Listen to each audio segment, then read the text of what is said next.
Hello, everybody, and welcome back to Girl vs. World, the podcast. I'm happy to have you.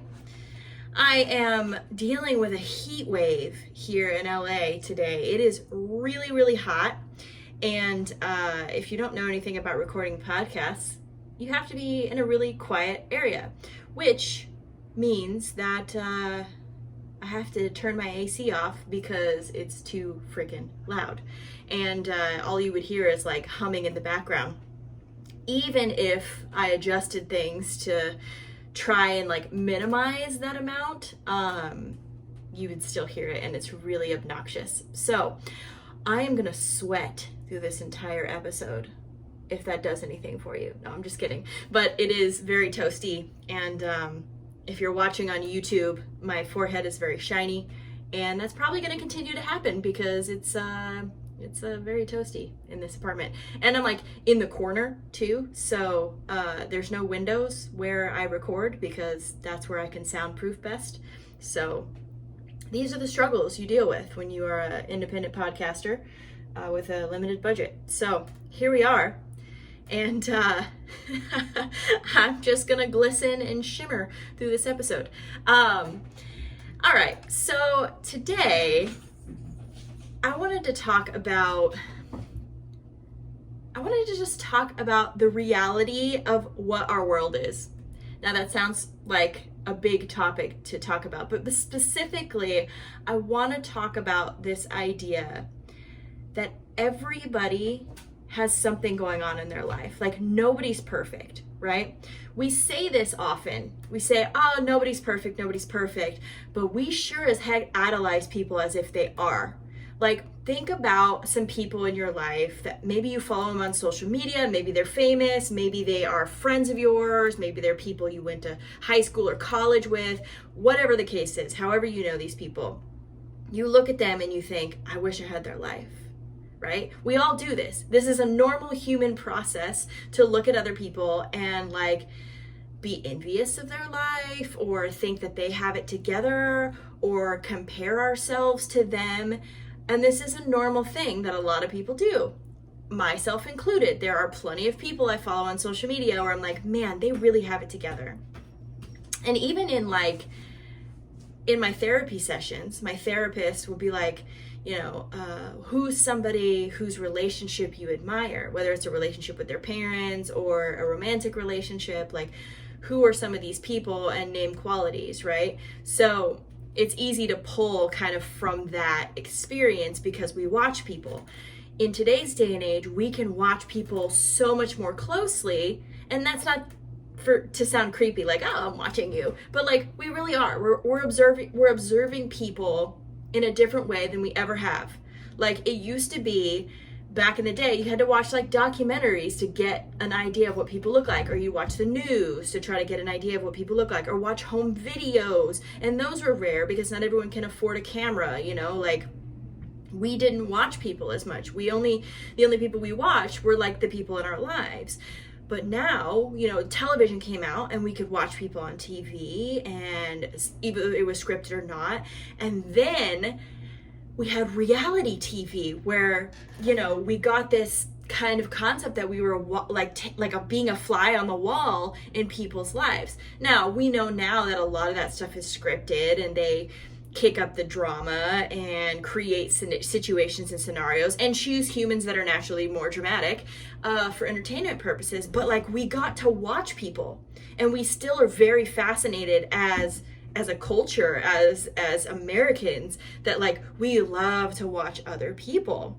And so once we had social media outlets, like we started with MySpace, but MySpace wasn't as observant because you had your top friends and whatever, but you had to like post on people's walls or physically go to their pages, where Facebook came out and they had the news feed.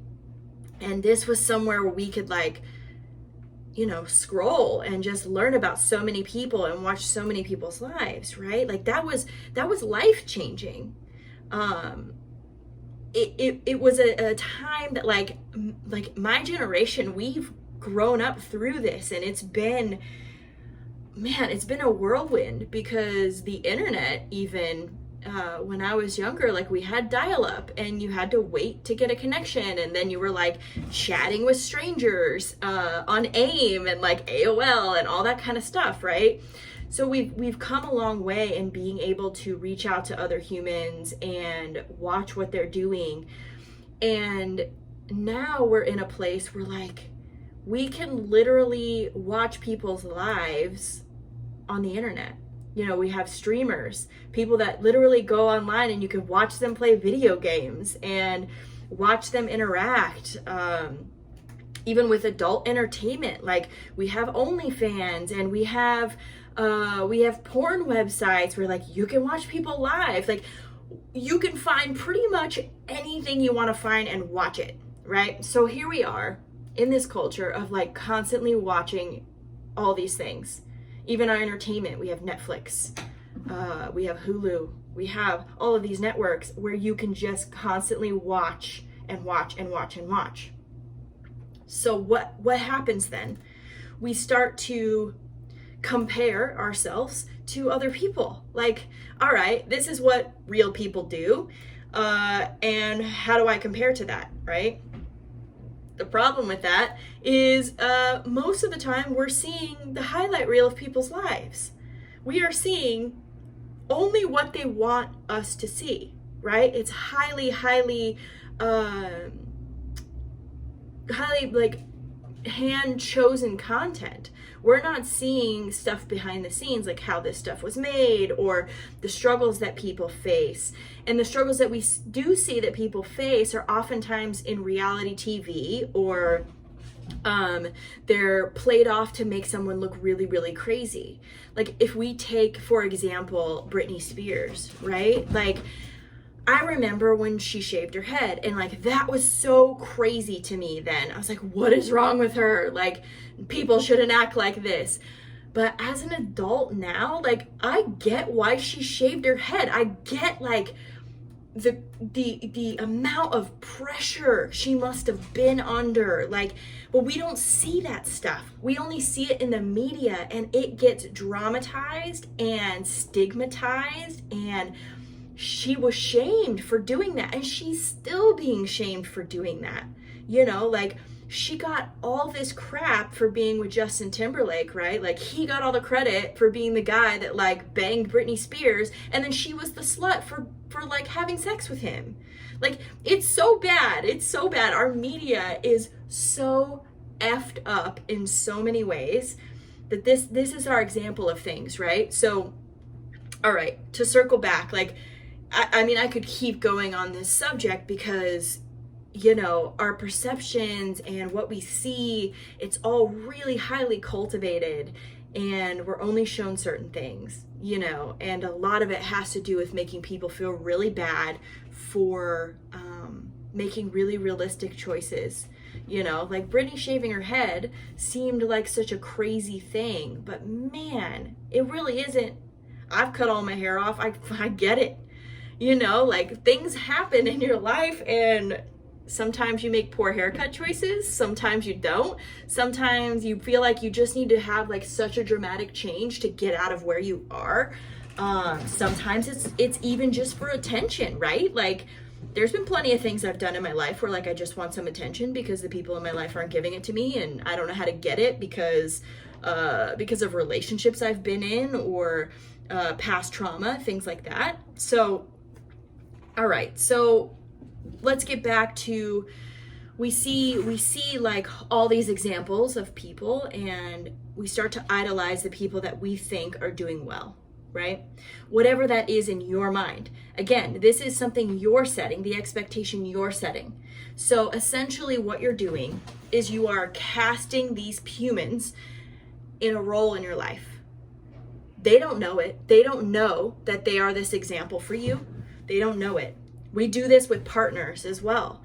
We say, this is the perfect person that I want, and I'm going to put them on this pedestal, and they are going to be this person, and we cast them in this role, and then we're so wildly disappointed when they don't fit all of these parts, but we never told them what they were being casted for or what the expectations we had. We just like threw them in this role and hoped for the best, right? So we do this with people that we idolize. We cast them in this role of like, you are my shining example of everything I want, right? Like, you are this perfect person, you have the perfect family, you have the great job, you have this, you have that, like, you're so much better than me and I want to be like you. Okay, these people don't know that. How could they? You're not telling them that.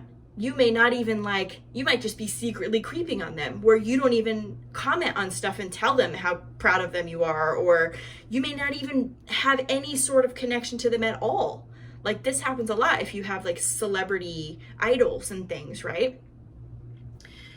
So we think that these perfect humans exist, and we constantly compare ourselves to these perfect humans that we've casted in this role of like perfect human, which again, we all know it doesn't exist. We acknowledge that it doesn't exist, and yet we still hold people to these standards. But what we don't realize is that like, everybody is fucked up. Everyone's fucked up. And we put people on this pedestal merely because they're better at hiding it than we are. Let me say that again. Everyone is fucked up, but some people are better at hiding it than we are. There is not a single person out there that reaches this level of perfection that you have designed in your brain. There isn't. There isn't a perfect partner. There isn't a perfect mom, a perfect dad, a perfect anything, right? It doesn't exist. But we cast people in these parts constantly. We thrive for this perfection in other people that they will never live up to for us. Even with ourselves, we put so much pressure on ourselves to be perfect. Growing up for me, I wanted to have the perfect grades. I wanted to go to the perfect college and get the perfect job and have the perfect husband with the perfect kids and the perfect house and the perfect dog. Like, all of these things I had mapped up for myself that I thought was perfect, and I was just going to cast these people in these roles. And that's the way it was going to be, right? Like, that was going to be my life, and everything was going to be great. As I've gotten older, I realize that I'm not the only one that's fucked up. I'm not. There are so many people out there. The more I talk about how fucked up I am, it leaves room for other people to talk about how fucked up they are and how fucked up the people are that they know. And you start to realize that as a human race, we're all kind of fucked up. Like, that's the truth. We're all fucked up. And we all put other people on these pedestals they could never climb to. And we put ourselves on these pedestals, and the people that get the most attention and the most love and affection from us are usually the people that we cast in these roles of perfection, and they're just really good at hiding it. How many times in your life have you known people personally and you think they have this like perfect life, and then all of a sudden they're like getting a divorce? But they look like they had the perfect marriage. Like, they went on vacations and their kids are all fucking beautiful and perfect. And like, all the photos are like, happy anniversary, I love you so much, I can't believe I have you in my life. You know, like, there's all these messages of positivity, and they're both like love bombing each other. And as a single person, you're just sitting there going, oh, I'm so fucking jealous, I wish I had that. You know, and then all of a sudden they're getting divorced. You're like, how did it go from like hero status to zero status? What happened? Well, I'll tell you what happened. Life happened. All the stuff that happens behind the scenes that none of us ever see, that happened. That's happening in everybody's life, right? So when you come across somebody, you don't know what they're going through. We seem to treat people as if they don't have any idea of what it's like to struggle. And mind you, there are a lot of people out there who are just really good at pretending or being contentious or being privileged. Like, they're very good at it. Really, really good at it. But how many times do you see privileged people being fucking stupid and like losing their minds, or committing suicide or being like these really fucking sad humans, even though they've had everything handed to them, which by our indicators sometimes internally we're like, if I had money, I wouldn't go through half the things I went through. Or if I, grew up in a privileged family, like I wouldn't have gone through half the things I went through and I'd be a different person. Like we don't know. Everybody's got their own shit that they're dealing with on a regular basis, or they come from, shit. Regardless, everybody is fucked up. Some of us are just better at hiding it than others. The moment I realized this, I was, coming up with concepts for this blog and the podcast, and I'm like, man, like I always felt really alone in my struggle, no matter what I was going through. Like when I was married and it was really abusive, I felt like I was alone. I was like, nobody else is going through this. Like all my high school friends are happy and they're in college and they're having a great time, and people are dating, and my family's all into like motocross and riding dirt bikes together, and I can't be a part of any of that. And like I was so mad. I'm like, nobody knows what I'm going through. I'm going through hell, and I'm going through it by myself because nobody knows, because I didn't tell anybody. Right? Like I didn't voice any of that. My social media probably looked like I was a happily married woman, but it couldn't have been further from the truth. Because if I started complaining about my marriage or started to show any sort of weakness, like it would be a different like feeling, right? Like at least when I was freshly out of college, like people didn't post about their shit on social media. It was all just highlight reels. Now people are getting more open about doing that. Like I recently joined TikTok, and I can't even believe the kind of stuff I'm seeing on there. I'm like, oh my gosh, these are my people. Like they are posting about their mental health and their mental illnesses and recovery and trauma and narcissistic abuse. And like I'm finding kinky people out there being really honest, polyamorous people. Like I'm finding all of these humans that are having different experiences and different lives and are being really, really honest about the struggles they face. This was not something that I saw when I needed it most, right? And I believe that we're turning a corner in that. And that's my goal with what I'm trying to do with the podcast and with the blog, is to show that like it's not all rainbows and pizza and blowjobs. Like life is hard. I am a fucked up human, right? Like I have had some really shitty things happen to me. However, the difference is like I realize that those things are broken, but I am not, right? That's the big distinction. I'm not a thing. I am a person. I am pure awareness. Like I am becoming more and more of myself. I'm becoming a better version of myself, and I am moving forward, and I'm not being stuck in the things that used to break me, right? The things that used to make me feel powerless, the things that stopped me from becoming the best version of myself. Those things are broken. Those things are powerless. Addiction, I was powerless against addiction. Yes, I was.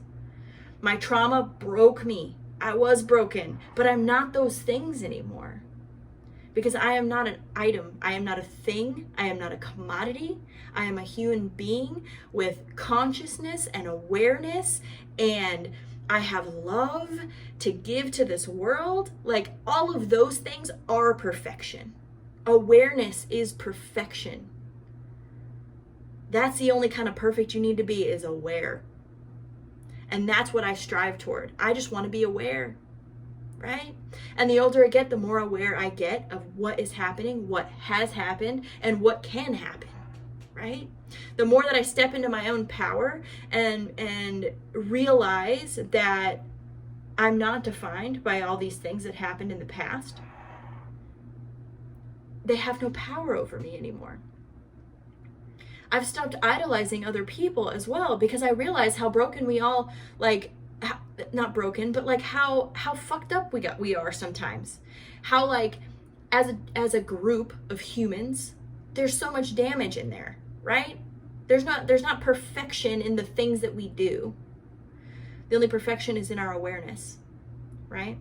And like knowing and being aware of these things, of the feelings and emotions and the trauma and things that happen to us, being aware of those and being to overcome them, right? Like these happened, okay? Now we need to acknowledge all of those things, sit with those emotions, you know, like those things are very freaking real. What happened to you is very real, right? But it doesn't mean that you're broken. It doesn't mean that you're damaged. It doesn't. Those things have a tendency to damage. Yeah, big time. I think anybody that's dealt with trauma or abuse or drug addiction, that it hurts. And it hurts for a long time. There are still days where I feel that pain. But I don't think I'm damaged anymore. I don't think I'm powerless anymore. Because I'm not. I've taken control of that, right? Because I've become aware of where that problem lies. Like I am aware that if I pick up alcohol, I will become powerless to the alcohol. I will. So you know what I'm going to do? I'm not going to pick up the alcohol because I'm in control, right? Like, I'm just going to not do it because I know where that leads. I know what kind of life that comes to, right? So, so we're constantly creating this idea of perfection in other people, casting them in the role of being the perfect person or the perfect people. And that simply doesn't exist. But what we can do, if we want to strive toward perfection, is finding that perfection in ourselves. You control you. You are the only person that you will ever be able to control in any sort of capacity. Even if you have children, and those of you that have children already know this, is you can't control them either. Like, I could pop a child out of my vagina and I will lose complete control over that child because I can only hope to influence them. That's all I can hope. I can hope to teach and influence and guide them, but I will never be able to control who they become, what kind of person they're going to become, what choices they're going to make in their life. All I can be is a guide and help influence. Like, that's it. What I can control is me. I can control as much as I want to of myself, right? But it doesn't happen overnight. Like, there are things in my mind, like the human mind is such an incredible organ. We do not give it enough credit. Like, my mind can think in circles.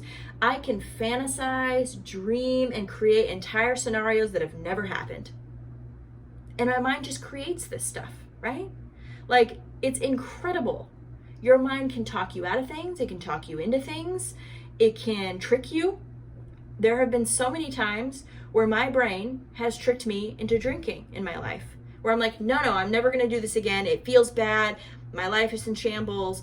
And my mind will literally get me to a place where I'll drink, right? When I'm in active addiction, boy, oh boy, I've got no control over what happens in between the ears, like zero control. And this happens. Like, when I'm depressed, man, my mind is out of control. But if I can become aware of that when it happens, that's where you can start to get control over what's going on, right? So let's say I'm having depressed thoughts, because when I'm depressed, my vision becomes like a pinhole. I can't see anything else around me. Nothing else matters. It doesn't matter if I have a great job. It doesn't matter if I have money in my bank account. It doesn't matter if I have family and friends that love me.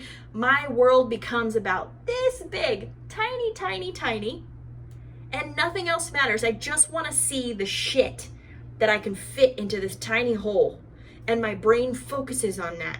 And it gets so focused on the bullshit that I can't see all of the awesome things I've done or the awesome things I have. But if I can become aware of that when it happens, that's where the healing begins. That's where the journey out of the depression begins. Because I haven't gotten lost in depression yet. I'm still here. I've been suicidal, I've written suicide notes, like it's a very real thing. I understand so deeply what it feels like to lose control over your mind, right? To where it seems like the only way out is to die. Like, I have been there. And a lot of it has to do with outside influences and the fact that I think that I am not good enough. That's what it comes down to. And nobody can convince me otherwise when I'm in that state. So I have to depend on myself. I have to depend on myself to get myself out of it. That's it, right? So I'm in this pinhole state. And if I can work on my awareness and my self-awareness enough, I can go, oh, I'm looking at a pinhole. Okay, this feeling is valid. There's nothing worse than trying to ignore that feeling. I did that for a lot of years. Ended up at the bottom of the bottle many times. It's not a way of dealing with things. Or like jumping into bed with somebody, or trying to get in a relationship, or whatever. Or even jumping into self-help and being like, I'm just gonna read all the books, and like getting super obsessed over that, because if I do that, then maybe I won't feel like shit. The reality is that we're all fucked up. We deal with depression and anxiety, and these are very real things. All you can do is become aware of when they're happening and being able to shift your mind. If you can do that, you can do anything. And it all has to do with you internally and figuring out what works for you, whether that's meditation, whether it's medication, whether that's grounding techniques. If you know anything about that, I use grounding techniques when I have night terrors. It's figuring out what works when you're in those settings and then utilizing it, because you are the best resource you have for helping yourself out of it. When I'm in depression, and now that I can switch on this sort of awareness and go, oh, this is what's happening. Okay, I can deal with this emotion. I can sit in this. I can sit in this because I know that I can sit in this and get out of it. Then it's not scary anymore. When I'm able to cultivate enough awareness to know that I don't need to be afraid of the depression, it has such less of a hold on me, and its power over me is so much less. And that's happened in relationships too. I've been in a narcissistic, abusive relationship, and once I got out of it, cut it off, guess what? It didn't affect me anymore. I have trauma, and I have had to go through stuff and therapy to release myself from the remaining things that kind of like held me back. But it's because I've had the awareness enough to go and find help and get it fixed and figure out what works for me, and that's been the most beautiful gift to myself, is like becoming aware. So today, from this podcast, what I want you to be aware of is that everybody is fucked up. Nobody is perfect. The perfect relationship doesn't exist. The perfect sex doesn't exist. The perfect family doesn't exist. None of these things exist. And even the people that we idolize and think have it all together, I'm gonna tell you, they don't. They don't. All you can do is focus internally on yourself and work toward being the best version of yourself that you can be. And step one of that is learning to love yourself for who you are right now. That is the hardest thing that I've ever had to do, was to look at myself in the mirror and go, I love you for who you are right now. I have to repeat that every single day. I use a meditation that forces me to do it every day. I have to say, Nicole, I love you for who you are right now. Every day I have to do that. And I don't always feel like that every day. I don't always love myself every day. Some days I get up and I look at myself in the mirror and I'm like, I wish you were better. I wish you had more of your shit together. I wish you wouldn't have wasted so much time in addiction. I wish you wouldn't have dated that person. I wish you would have, made better choices. I wish you would have saved money. Like the list is fucking endless. Like I can beat myself up all day long. But does none of that matter? Because who cares? Who cares if I spent too much money on a tattoo and now I feel like, who cares if I made bad choices 6 months ago? Who cares? Who cares? We are living in today now. And today I can choose to love myself for exactly who I am. And I can be aware of that and be aware of where I struggle in that department. Be aware that I look at other people with rose-colored glasses on that don't deserve that. Like, it's nice. It's nice that you try to see the best in people all the time. But when it comes to that, when it comes to seeing the best in other people all the time, and it's a tool to put your own self down and your own journey down, that ain't cool. Looking through rose-colored glasses when it makes you feel like shit, it's not noble and it ain't right. Like, you're using that to hurt yourself. And I'm not down for that. I want you to love yourself. I want you to be able to look at yourself in the mirror every day and be like, I love you and I'm proud of you. And if you're not in that place yet, that's what you need to be working toward.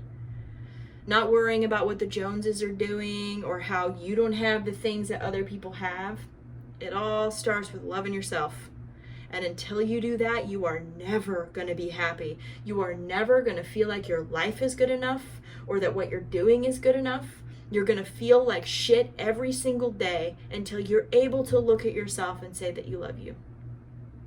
And that's the truth. And I'm just trying to make you aware of that today, because I didn't know that. I thought if I was just a good person and I treated people well and I went to college and I did all the things that, like, I was just going to be this happy person, and I fucking wasn't. I wasn't. I was miserable. I was quietly miserable for a very, very long time. And none of that did any good to me. But now that I talk about this shit and I help other people and I hear their stories and I realize that we're all fucked up. We are all fucked up. Some of us have more money and we're fucked up. Some of us are poor and we're fucked up. Some of us are highly educated and we're fucked up. Like, we're all fucked up. Some of us are just better at hiding it. And the sooner you realize that, the sooner you can stop beating up on yourself and start on your journey of becoming the person that you want to be, regardless of what that means to other people.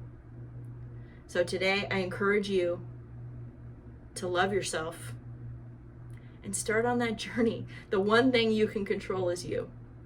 So start doing that. Start loving yourself. Start working on you. And stop caring so much about what everybody else has that you don't.